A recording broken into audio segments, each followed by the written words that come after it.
Assalamualaikum warahmatullahi wabarakatuh. Teman-teman, kembali lagi di channel YouTube saya, Khairun Imam. Gimana nih kabar kalian? Semoga kita semua selalu diberi kesehatan, kemudahan, dan juga limpahan rezeki dari Yang Maha Kuasa, teman-teman ya.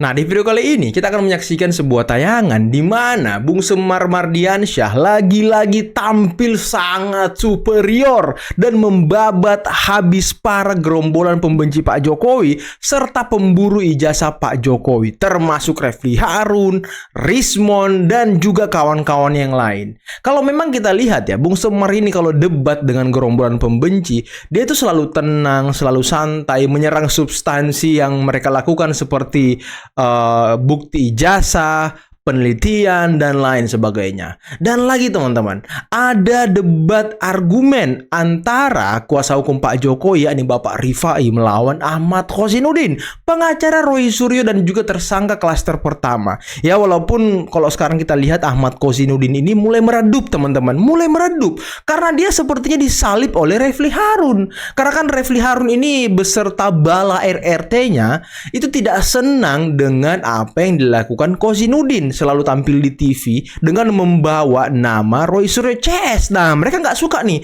Makanya sedikit ada selek di antara mereka, teman-teman. Waduh. Apakah karena popularitas? Karena kan Khozinuddin ini sangat populer di tahun 2024 akhir, di 2025 tentunya, sampai mungkin awal-awal tahun 2026 ya. Tapi sekarang mulai meredup teman-teman. Nah, terakhir kita akan menyaksikan seperti apa saksi-saksi ahli yang diajukan Roy Suryo CS, yang sepertinya banyak yang ngawur gitu kesaksiannya teman-teman. Oke, sebelum kita mulai jangan lupa like, subscribe, dan share. Dan tanpa perlu berlama-lama lagi, mari kita mulai videonya berikut ini.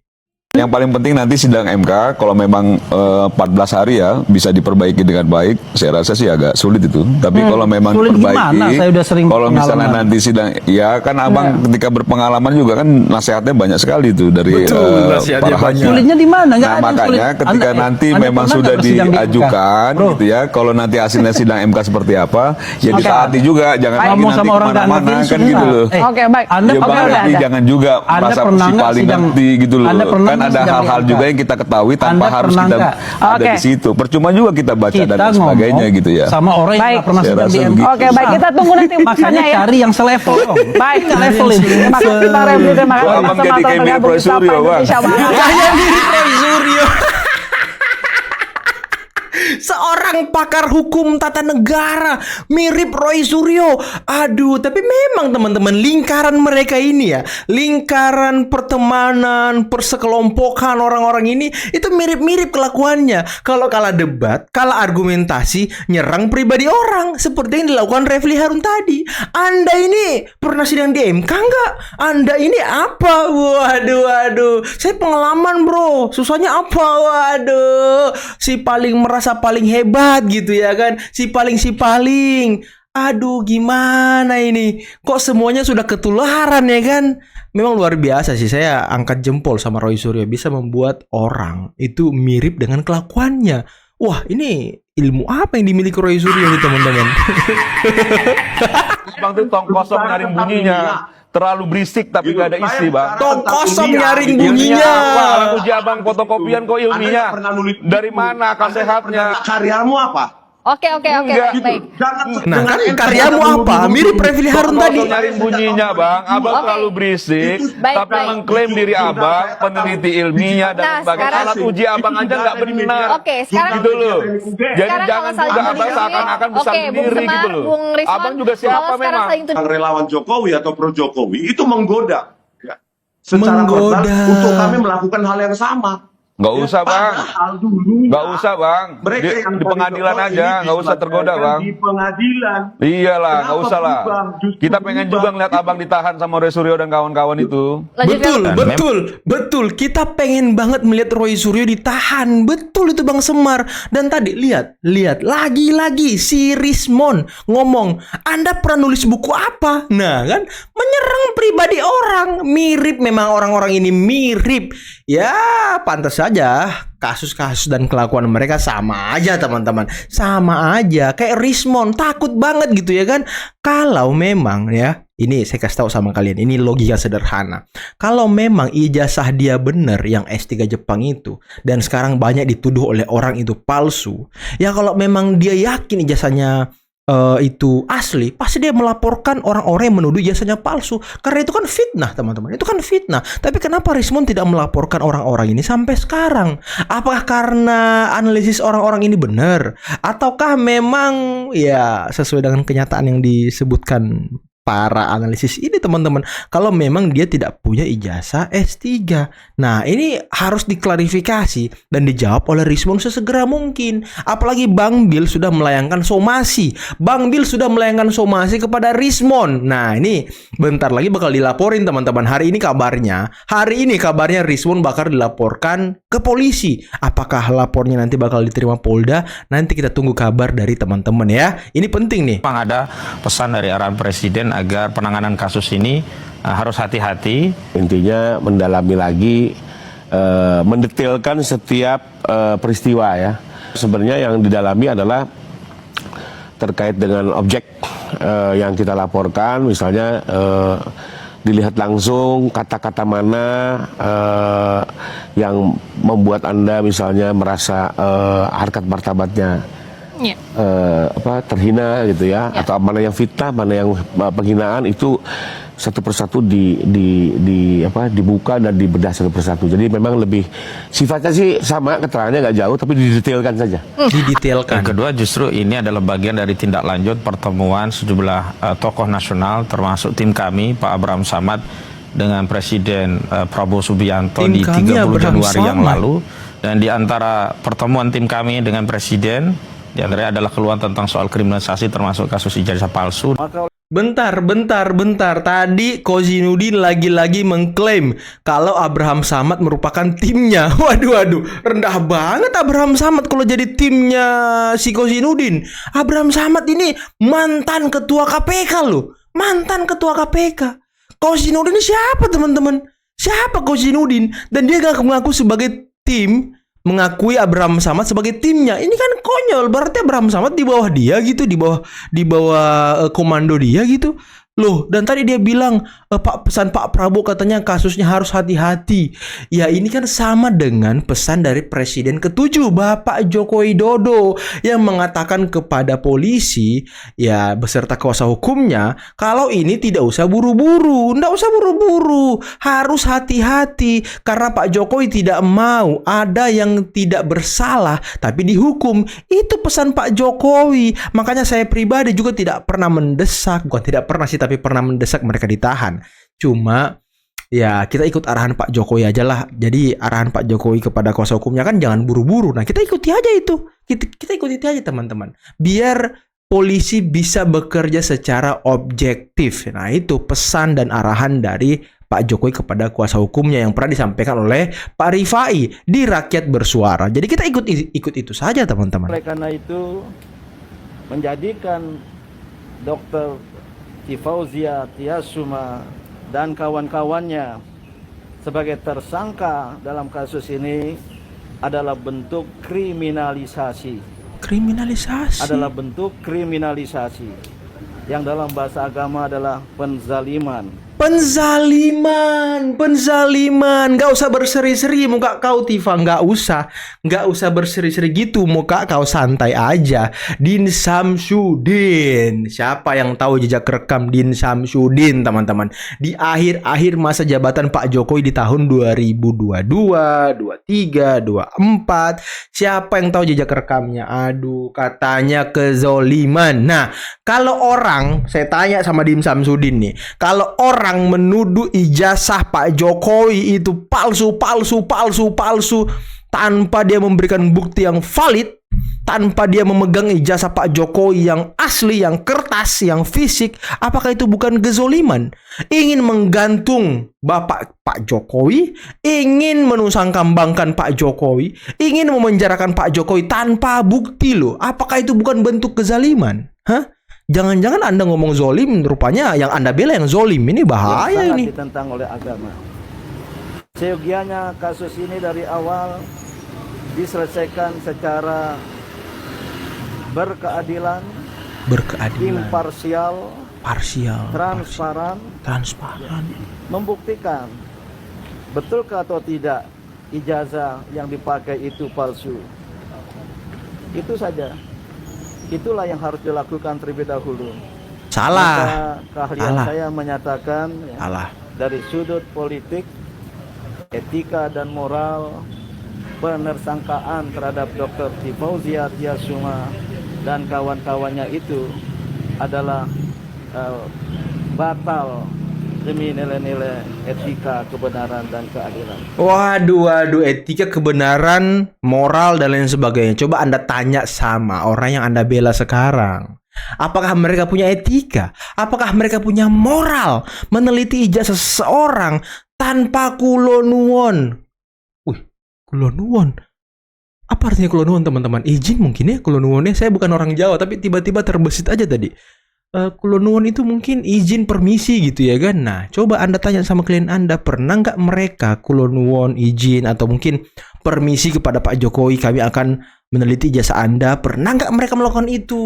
Ataukah ujuk-ujuk mereka langsung meneliti tanpa ini, tanpa itu, tanpa menyurati Pak Jokowi?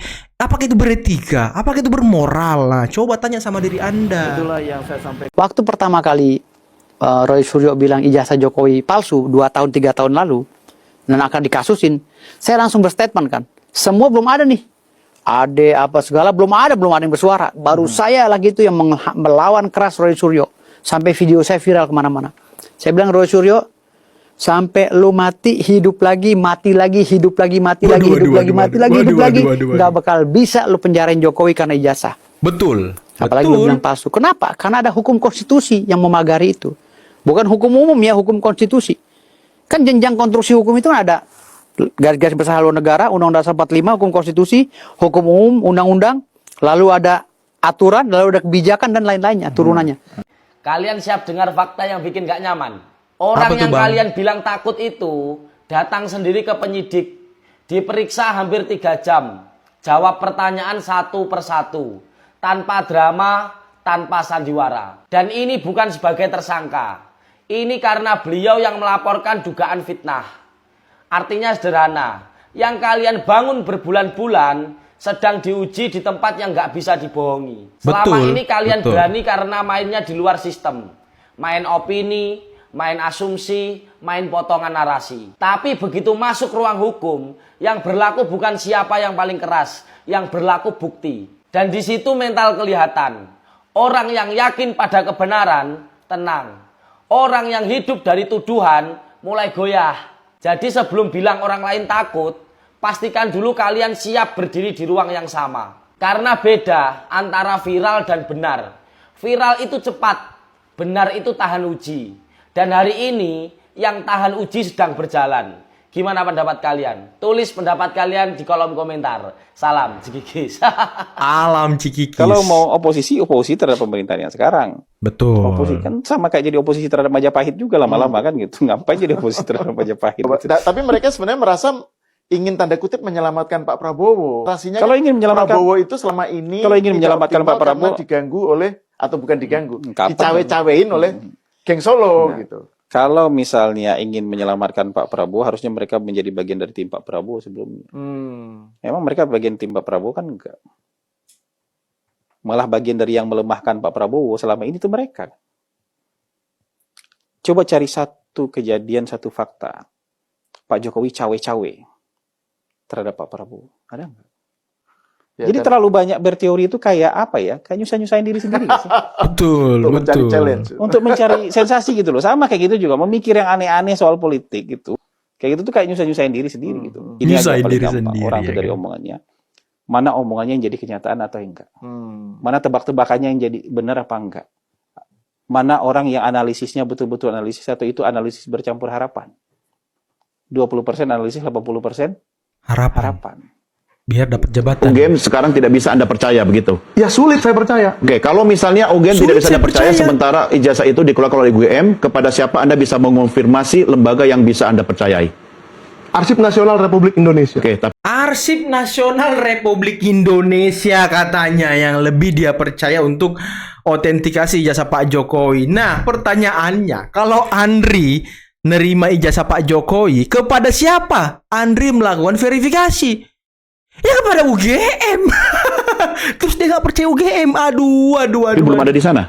Oke, jadi Arsip Nasional itu seharusnya sudah meminta dari KPU. Iya. KPU, tolong Anda berikan barang-barang yang Anda kuasai dari Pilpres 2014. Betul. Bukan hanya ijazah loh, jangan kita hanya ngomong ijazah. Banyak dokumen. LHKPN-nya Pak Jokowi dan seterusnya dan semua calon yang lain. Iya, dan itu belum ada di Arsip Nasional. Belum ada. Nah, artinya kalau itu belum ada di Arsip Nasional, siapa yang salah? Iya, Andri dua-duanya. Karena gini, saya mendapatkan dari sidang KIP, Arsip Nasional mengatakan KPU sudah pernah berapa kali, 10 kali apa berapa kali memberikan berkas-berkas dari pemilu 2014, tetapi di dalamnya nggak ada ijazah gitu loh. Kenapa berkas lain dikasih? Surat suara misalnya. Surat suara itu kan harus dikasih ke Andri untuk diautentikasi supaya kita tahu itu asli gitu loh. Iya. Bagaimana kalau surat suara itu juga palsu kan? Nah, bahaya juga dong. Jangan-jangan presidennya nggak jelas. Harusnya orang lain gitu kan. Ini ijazah ini juga penting karena kita harus tahu bahwa presiden itu memang layak untuk mencalonkan diri. Boleh untuk mencalonkan diri. Tapi kenapa sampai sekarang tidak dikasih? Hanya barang ini doang yang goib. Sudah tanya ke Goib Andri. katanya. Sudah. Makanya waktu itu putusan sidang kami adalah katanya kalah. Kalau narasi pihak sebelah katanya kami kalah. Karena kami memang hanya membuktikan bahwa Andri tidak pernah diberikan ijazah tersebut oleh KPU. Sudah terbukti? Sudah terbukti. Dasarnya? Sudah putusan ke Komisi Informasi Pusat. Dan putusan yang kedua ini bahwa KPU harus membuka. Nah, ini akan kami follow up, sedang kami susun ya, dengan gugatan ataupun pelaporan ke kepolisian bahwa ini tidak benar. Menggugat ke pengadilan dong. Yang digugat adalah institusi-institusi yang tadi kata Bang Freddy ini, Arsip Nasional, Bonafid, Arsip UGM. Nasional, UGM, Semua digugat loh. Tiga institusi ini nggak beres menurut Berarti saya. Anda nggak percaya tiga institusi ini? Tidak percaya. Oke, kepada siapa Anda bisa mengonfirmasi kalau 3 lembaga yang satu-satunya di Indonesia itu yang mungkin hanya bisa jadi pintu Anda mendapatkan informasi? Mau kemana lagi? Nah, ini menarik sekali. Jadi kita sama-sama menyimak. Setiap hari Selasa, besok tanggal 10 tidak ada, tapi tanggal 18 ada. Hari ini tanggal 10 ya, tidak ada. 18 nanti ada, Selasa depan, sidang Citizen Lawsuit di Solo. Sidang sih? Yaitu menanyakan mengapa Joko Widodo sampai hari ini tidak mau menunjukkan ijazahnya. Nih, gitu. Nah, yang kedua, sidang yang seperti sidang itu juga, Citizen Lawsuit, akan kami susun dan akan kami masukkan gugatannya ke pengadilan. Lembaga apa yang nggak percaya selain 3 itu? Memaksa KPU memberikan itu ke Arsip Nasional. Karena itu hanya bisa dipaksa oleh hakim. Aduh, muter-muter jawabannya loh. Muter-muter loh, nggak ada ujungnya. Yang ditanyain, ya kalau Anda tidak percaya lembaga negara yang 3 itu, UGM, Andri, dan juga KPU, ya kepada siapa Anda bisa mengautentikasi? Dia nggak jawab loh. Dia nggak jawab, dia malah mengatakan, ya nanti sidang CLS. Kok sidang CLS? Kok sidang CLS? Apa pula mereka ini? Kenapa katanya Pak Jokowi tidak pernah menunjukkan ijazahnya nih, ijazah? Lo ngapain? Untuk apa Pak Jokowi memperlihatkan ijazahnya di pamer-pamer? Untuk apa? Aduh, Andri dia nggak percaya, KPU dia nggak percaya, UGM dia nggak percaya. Apalagi dia nggak percaya nanti ya kalau MK ini tidak mengabulkan permohonan judicial review dari Roy Suryo CS, teroris dan juga Refli Harun, ya kayaknya MK dia tidak percaya juga deh. Lihat aja nanti teman-teman, lihat aja nanti bakal ada lagi framing jahat terhadap MK. Paling ya bau-baunya seperti itu. Bang Semar tadi sudah spill juga dikit tuh. Nanti kalau gugatan abang tidak dikabulkan, jangan kemana-mana. Nah, jangan kemana-mana narasinya, jangan. Straight to the point aja Anda. Jalani di pengadilan. Dan kalau Anda memang percaya diri, yakin bahwa penelitian Anda ini benar, penelitian Anda ini 100% correct. Aduh. Harusnya Anda berani ke pengadilan. Tak perlu takut dengan pasal-pasal. Tak perlu. Karena Anda sudah yakin, saya bisa membuktikan penelitian saya benar. Saya bisa membuktikan ijazah Jokowi palsu. Ya ngapain takut sama pasal gitu ya kan? Saya yakin bisa bebas nantinya. Karena kan ya pembuktian awal nanti di pengadilan kalau kata pakar-pakar hukum ya harus ijazah Pak Jokowi dulu nih yang dibuktikan bener nggak itu asli. Makanya nanti bakal diundang UGM, teman-teman Pak Jokowi. Nah itu nanti permulaan sidangnya Pak Jokowi bakal dipanggil juga untuk memberi kesaksian seperti apa perkuliahannya. Itu kan ini Jadi mereka ini seperti ketakutan ya, walaupun framing-framing mereka di luar sana melalui kuasa hukumnya, Anda semua nggak tahu ya, nanti yang bakal disidang itu hanya pencemar nama baik. Ijazahnya enggak. Loh. Ini memang framing mereka sangat luar biasa, teman-teman. Framing orang yang sudah ketakutan, orang yang sudah terdesak dan nggak tahu lagi harus berbuat apa gitu. Aduh, kasihan banget manusia-manusia ini ya. Udahlah teman-teman, udah capek saya melihat manusia ini. Oke lah, mungkin cukup sekian dulu video kali ini. Jangan lupa like, subscribe, dan share videonya. Akhir kata, billahi taufiq wal hidayah. Assalamualaikum warahmatullahi wabarakatuh. Bye-bye.